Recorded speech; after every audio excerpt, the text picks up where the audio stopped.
Bonjour à chacun et à chacune d'entre vous. Mon nom est Paul-André Durocher, je suis l'archevêque de Gatineau.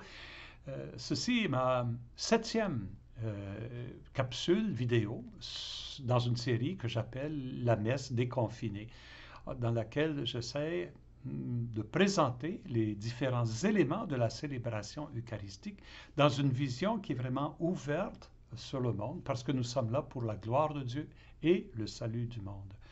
La semaine dernière, pas la semaine dernière, mais dans la dernière capsule, j'ai parlé à propos de la cloche qui nous appelle, hein, de à quitter nos maisons, aller vers l'Église, comme étant, même si le rituel n'est pas commencé, c'est déjà le début de la célébration.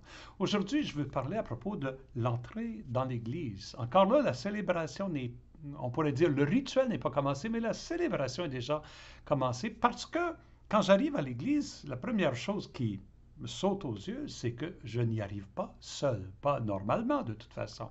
J'arrive avec d'autres. Et Jésus a voulu ça pour son Église, que nous nous rassemblions pour célébrer ensemble. Il nous a appris non pas à prier mon Père qui est aux cieux, mais notre Père, une prière commune. Et l'Eucharistie est vraiment une célébration commune. Le christianisme n'est pas une religion qui se pratique individuellement dans, comment je pourrais dire, séparément des autres. C'est une religion personnelle, mais non pas individualiste. Nous sommes appelés à la vivre avec d'autres, et surtout la célébration de l'Eucharistie. Donc c'est pour ça que c'est important en arrivant que je reconnaisse ces autres. Mes frères et mes sœurs, ils sont baptisés avec moi. Un jour, je serai au ciel avec eux autres. Et il faut que je sois attentif à ces hommes et à ces femmes qui m'entourent, que je les salue, que tout à fait normal, humainement, mais aussi au niveau de la foi, parce que Jésus a dit quand deux ou trois sont rassemblés en mon nom, je suis là au milieu d'eux.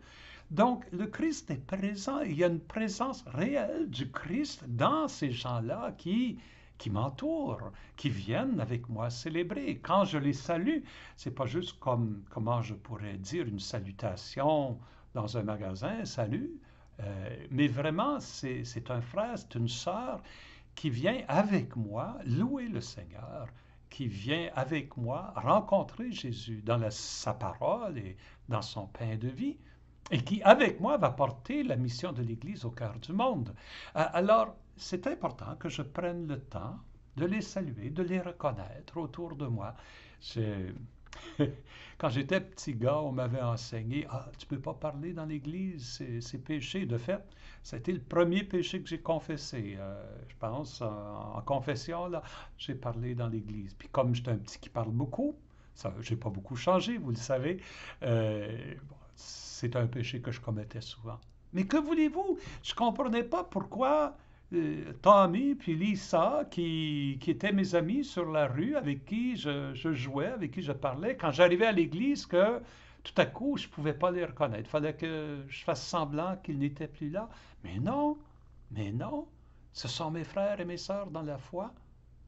Comment ça? Dieu n'est pas en compétition avec nous pour notre amour. Il n'est pas en compétition avec les autres pour notre amour.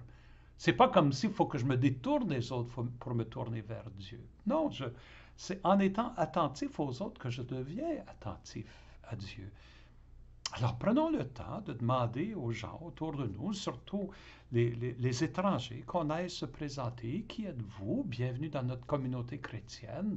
C'est un signe de l'amour chrétien que d'accueillir l'étranger. Et si on n'est pas capable d'accueillir l'étranger dans nos communautés chrétiennes, à la messe, il y a quelque chose qui ne marche pas. Alors, accueillons. Et les gens qu'on connaît, surtout, on sait qu'un tel vit quelque chose de pénible. Comment va ton épouse? Comment est sa maladie? Tes enfants? Comment vont-ils? De s'informer quand ça fait une semaine, 2 semaines qu'on ne les a pas vus. Prenons le temps de faire ça. Mais en même temps, soyons conscients que nous sommes rassemblés en son nom, au nom de Jésus. Il nous précède. Et de fait, dans nos églises, sa présence sacramentelle, elle est toujours, on pourrait dire, en avance sur nous. Dans l'Église, il y a un tabernacle où la présence réelle du Christ demeure, on pourrait dire. Les hosties consacrées sont réservées dans ce tabernacle. Et le Christ, il est réellement présent d'une façon extraordinaire, sacramentelle, dans,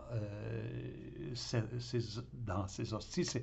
C'est tellement mystérieux essayer de parler de l'Eucharistie. Il n'est pas confiné, mais grâce à l'Eucharistie, au sacrement, il est présent.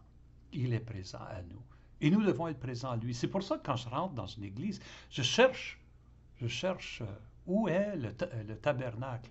Et le signe du tabernacle, c'est cette lampe sanctuaire, cette lampe rouge, hein, un lampion rouge qui brûle en quelque part, souvent suspendu ou à côté sur le mur, là, accroché à un mur. Cherchez le tabernacle. Et là, prenez un instant avant d'entrer dans le banc. C'est une belle pratique que de faire sa génuflexion, de mettre un genou à terre en saluant.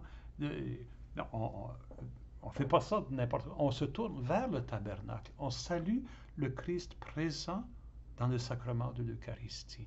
C'est un beau geste.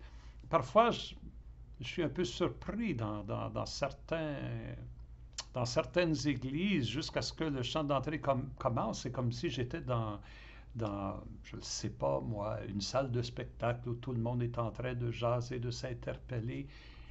Oui, soyons attentifs les uns aux autres, saluons-nous, accueillons-nous, mais faisons-le d'une façon, on pourrait dire, discrète, tranquille. Moi, je me souviens, quand j'étais chanteur de chorale, avant de commencer un spectacle, chacune avait, on pourrait dire, sa façon de se préparer à entrer dans le spectacle. La même façon pour la célébration de l'Eucharistie. Chacun de nous a une façon de nous préparer. C'est bon de prendre quelques instants pour, on pourrait dire, se concentrer, se ramasser, se rappeler pourquoi est-ce que je suis ici. Qui est-ce que j'amène avec moi dans ma prière aujourd'hui? Et d'être conscient de la présence du Christ dans mes frères, dans mes sœurs, dans le tabernacle. Et c'est la grandeur du mystère chrétien qui nous oblige à toujours garder deux extrêmes. C'est pas le Christ est présent au tabernacle, donc je dois mettre toute mon attention là en négligeant mes frères et mes sœurs, ou bien le Christ est présent dans mes frères et ses sœurs, donc je leur parle sans être attentif au Christ présent dans le tabernacle. Il faut tenir les deux. C'est la grandeur du mystère qui est le nôtre. Tenir les deux dans un espèce de respect pour mes frères et mes sœurs qui, chacune se prépare à sa façon. Et il est bon, dans les dernières minutes, avant que la messe commence, que toute l'Assemblée fasse silence. Qu'on se recueille ensemble. On ne se coupe pas des autres. Quand on fait silence ensemble, il y a une communion qui s'établit entre les cœurs. Extraordinaire. Et cette communion des cœurs dans le silence, c'est à partir de ça que va jaillir le rituel eucharistique. Mozart disait que les silences dans sa musique sont aussi importants que les notes. Le silence en liturgie est aussi important que les paroles et que les gestes que l'on pose. Ce premier silence, il est important. Gardons-le respectueusement en entrant en célébration et nous vivrons quelque chose de remarquable. C'est avec ces pensées que je vous laisse jusqu'à la prochaine. Au revoir.